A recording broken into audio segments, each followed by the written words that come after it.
Welcome to Voices, LGBTQ+ conversations at the library. Today we will hear from Rolando Guzman, president of the Norcross-based Visibility Club, who was instrumental in the organization of the first Pride event to happen in Gwinnett County. That event took place in Norcross in 2019.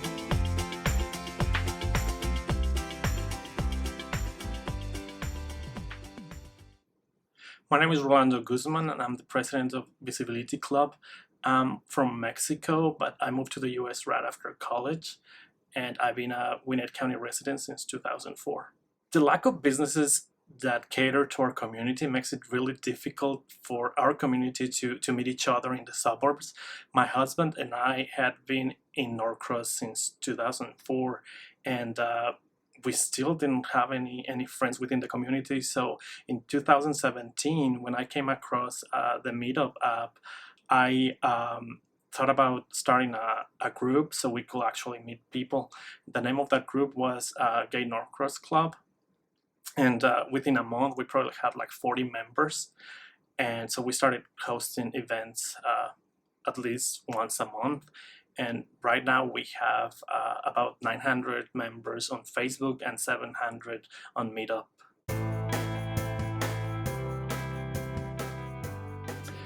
I had no idea that there had never been a Pride event in Gwinnett, but in my mind, I've always been a believer of Pride events because they create a safe space where we can be and express our true selves without fears. And that's a very powerful message, especially for younger generations that are still trying to figure out who they are and how they fit into the world. So in my mind, every place and every organization should have at least one day where our community can come together and reflect on all the struggles that our community has gone through, the accomplishments and the challenges that we currently face. It's almost a miracle that it actually happened because we only started planning 6 weeks before the event, and our original goal was to have only like 40 people at the park. My husband happens to know somebody that is a musician, so through her we were able to secure talent, but again we were expecting 40 people, so we went to the city to get a permit for the event, and we told them we're expecting no more than 40 people, and they were fine with it. But somebody at the Atlanta Journal-Constitution found out about it, and they called me for an interview. And then when that interview came out, the city were a little anxious because this type of event usually takes 6 months of planning to execute. And like I said, we only had a couple of weeks, and also when it becomes like a larger event, there's a lot of other things to consider, like security and bringing porta potties to the park and all this additional stuff that cost money. So the city told me it's gonna cost a lot more than what we had told you.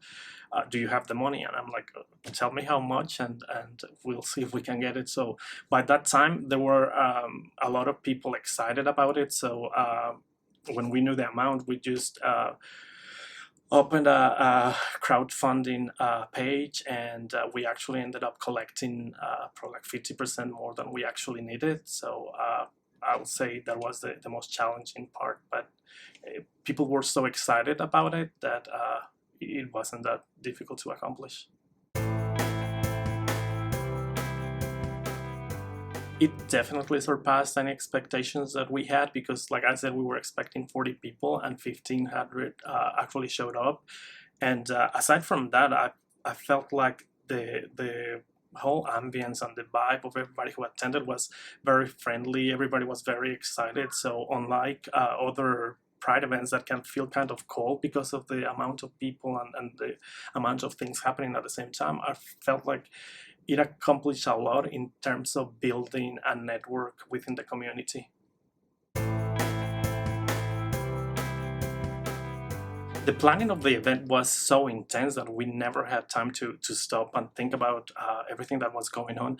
But right after we finished, we started getting a lot of comments from the community, and they were very positive in terms of how they felt about it. One of the most articulate ones mentioned something along the lines of the repercussion that this event would have in future generations. And I honestly never thought that far in advance, but at that point it felt like it was a responsibility to make sure that it became a tradition.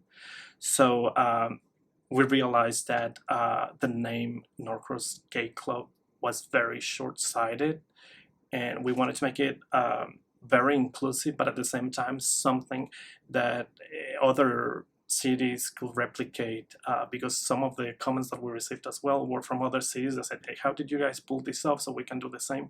So we wanted a name that was more welcoming and open to everybody, but at the same time that could be used anywhere.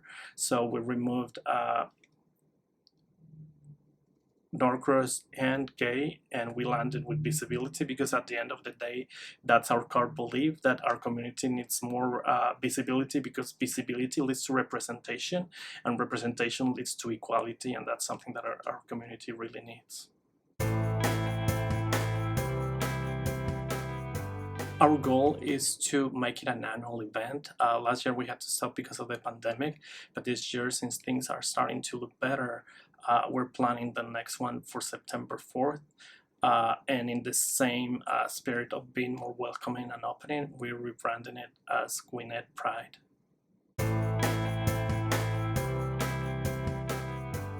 Our goal is to create a true network within Gwinnett County, so we try to have events at least every couple of weeks. Again, it stopped because of the pandemic, but we're starting over, and we have events from brunches to hikes and everything in between. You can find us on Facebook, Instagram, and Meetup under Visibility Club, or on our website at www.visibilityclub.org. Thank you for watching this month's Voices program. We have more coming later this year.